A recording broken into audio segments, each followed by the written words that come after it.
ابراهيم ما تقعدوا، هو انتوا جايين يعني تزوروا السكه؟ انت والله العظيم عادي. طب اقعدوا يلا كل حاجه. طب قبل ما تمشوا، ازيك يا ابراهيم؟ جوز اختي عامل ايه؟ الحمد لله على السلامه يا حبيبي. ينفع جايين يزوروا الطريق ما قعدوش 5 دقايق على يا بعض؟ ستي هنبقى نجيلكوا في وقت تاني والله. معلش بعد اذنكم. مالك يا عبدو في ايه؟ تعبان شويه.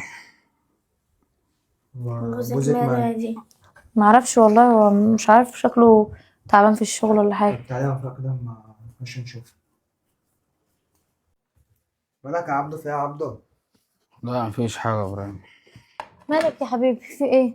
حاجه حصلت معاك في الشغل ولا ايه؟ حد زعلك ولا ايه؟ الحمد لله. طب ما تتكلم يا عبدو، ما تخليناش قاعدين ساكتين كده يا عبدو. احنا اخواتك يعني يا عبد، اتكلم احنا زي اخواتك عادي. في ايه يا حبيبي في ايه؟ خسرت فلوس في الشغل كتير.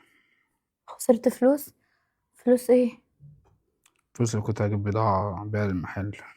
طب يا فدت عمي، الدنيا كلها، انت إيه زعلان يعني يا ليه؟ عم؟ ما تزعلش نفسك، حاجه بسيطه وهتتحل. يا عم ده امرها سهل، ربك بيحل يعني. اقول لك على حاجه، ما تزعلش نفسك والنبي علشان خاطر.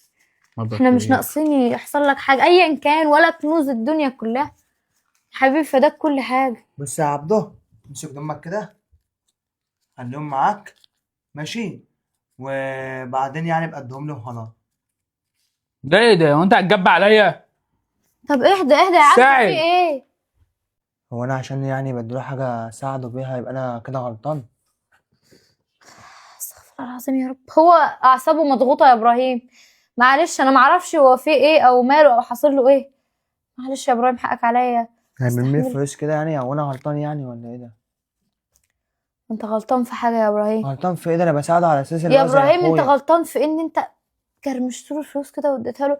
انت عارف ان عبده مش لا. محتاج حاجه، بس كان اسلوبي يبقى احسن عشان بس هي اللي في نيتي اللي هي مش عايزه ابين انا مديله ايه في ايده. انا فاهمه يا حبيبي اختك، انا عارفه انت نيتك ايه، وعارفه ابراهيم جدع، وابراهيم بيحب عبده، وعبده بيحبك برضه، بس هو ممكن اعصابه مشدوده. انت عارف الواحد وقت عصبيته بيخسر كل حاجه، وممكن يقول كلمه تضايق. حقك عليا يا ابراهيم. حقك عليا ايه بقى؟ انا بقيت فاكر حقك عليا بعد اللي عملته هنا. خلاص يا ابراهيم، ما حصلش حاجه، هو مضغوط من الشغل بس كده. يا عادل لما تزعليش مني، لما عدتش اجي البيت ده تاني، لما يا تعوزي يا ابراهيم بنت في ايه الحلال يا تيجي هنا ابراهيم؟ يبقى تعالي، ويبقى خلي اختك تطلع تقابلك.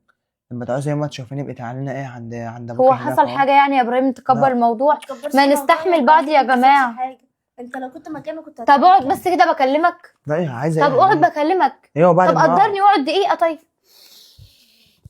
هو انت يعني مش مقدر اختك ولا محترمها؟ ما اقدرك، بس انا راجل دلوقتي، انا راجل قاعد في بيتي، اعتبر حاسس اني قاعد في بيت غريب، معلش بعد الموقف طب اللي حصل ده. معلش معلش، هو برضو اكيد اتضايق من الحركه، انا عارفه جوزي هو اتضايق من الحركه بس مش اكتر.